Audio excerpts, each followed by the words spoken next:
Driest summers on record. I come from Minnesota where, very close to where a lot of that corn comes from. Corn and soybeans are key right now. Give us a sense of just how bad this is in comparison to past years and past droughts.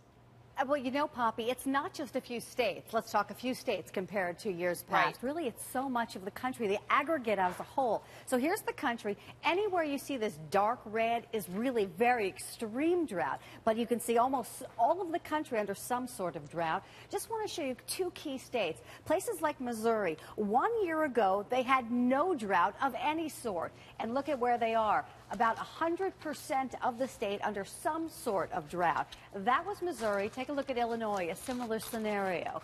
Again, last year, 0% of the state.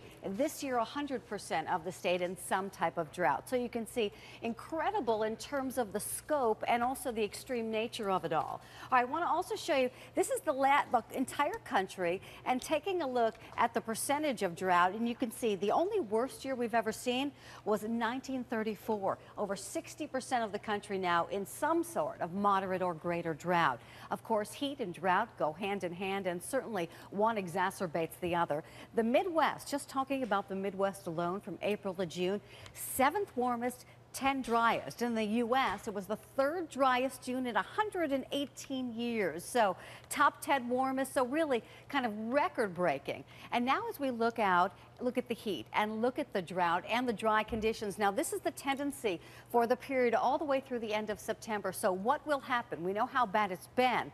Is there relief? Is there help? Is there rain? Is there cooler temperatures? And really the answer is no. Anywhere you see the brown, this is where we're going to see drought persisting or even intensifying through the period as we head until the end of September. So with that, looking at the temperature profile, looking out through the computer models through October, look at how much of the country is above average, meaning warmer, and now of course look at how much of the country stays drier than average as well. So of course, part and parcel to this drought, the heat, the lack of rain, they work hand in hand and certainly exacerbate each other. We've seen it, we're seeing it, and the problem is, Poppy, we're going to see it as we head out through the fall. Yeah, that's the big concern. And I mean, just looking at the numbers, the forecast now, corn output could be cut by 15%.